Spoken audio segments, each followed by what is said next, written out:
Masa kecil Rhoma Irama yang inspiratif banget ya guys. Saya di bangku SD kelas 2 itu sudah sering nyanyi di depan kelas, tapi nggak lagu-lagu anak-anak, dan lagunya lagu barat, lagu India, lagu pop. Semenjak kecil Rhoma sudah terlihat bakat seninya. Tangisannya terhenti setiap kali ibundanya Tuti Juwaria menyenandungkan lagu-lagu. Masuk kelas 0, ia sudah mulai menyukai lagu. Minatnya pada lagu semakin besar ketika masuk sekolah dasar. Menginjak kelas 2 SD, ia sudah bisa membawakan lagu-lagu barat dan India dengan baik.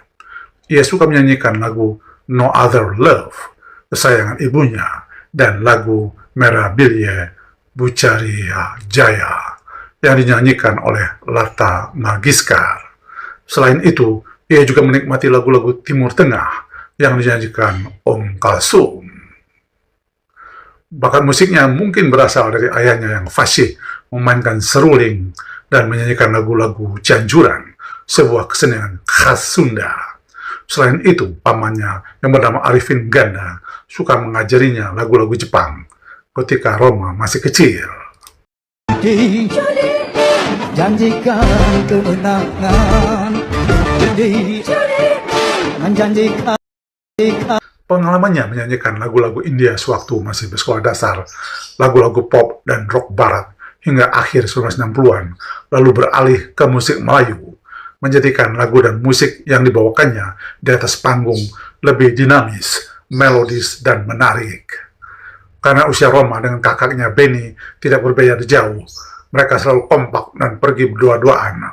Berbeda dengan kakaknya yang lebih sering malas ikut mengaji di surau atau rumah kiai, Rhoma selalu mengikuti pengajian dengan tekun. Setiap kali ayah ibunya bertanya apakah kakaknya ikut mengaji, Rhoma selalu menjawab ya. Ke sekolah pun mereka berangkat bersama-sama. Dengan berboncengan sepeda, keduanya berangkat dan pulang ke sekolah di SD Kibono, Manggarai. I can see it in your eyes, I can see it in your smile. You're all I... Di bangku SD, bakat nyanyi Rhoma semakin kelihatan. Rhoma adalah murid yang paling rajin bila disuruh maju ke depan kelas untuk menyanyi. Dan uniknya, Rhoma tidak sama dengan murid-murid lain yang suka malu-malu di depan kelas. Rhoma menyanyi dengan suara keras hingga terdengar sampai ke kelas-kelas lain. Perhatian murid-murid semakin besar karena Rhoma tidak menyanyikan lagu anak-anak atau lagu kebangsaan, melainkan lagu-lagu India. Bakatnya sebagai penyanyi mendapat perhatian penyanyi senior, Bing Slamet, karena melihat penampilan Rhoma yang mengesankan ketika menyanyikan sebuah lagu barat dalam acara pesta di sekolahnya. Suatu hari, ketika Rhoma masih duduk di kelas 4, Bing membawanya tampil dalam sebuah show di gedung SBKA, Serikat Buruh Kereta Api, di Manggarai. Ini merupakan pengalaman yang membanggakan bagi Rhoma. Dulu ibu saya nggak suka saya menyanyi.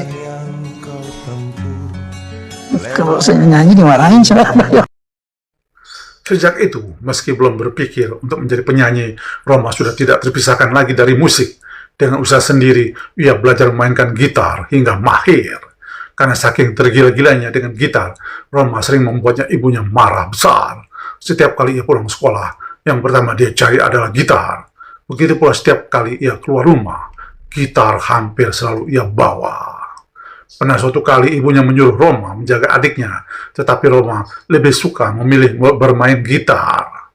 Akibat ulahnya itu, ibunya merampas gitarnya, lalu melemparkannya ke arah pohon jambu hingga pecah. Kejadian itu membuat sedih Rhoma, karena gitar adalah teman nomor 1 baginya.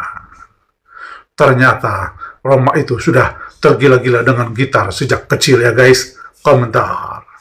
Sumber wowkeren.com, biografiku.com, dan uwinantasari.eg.id.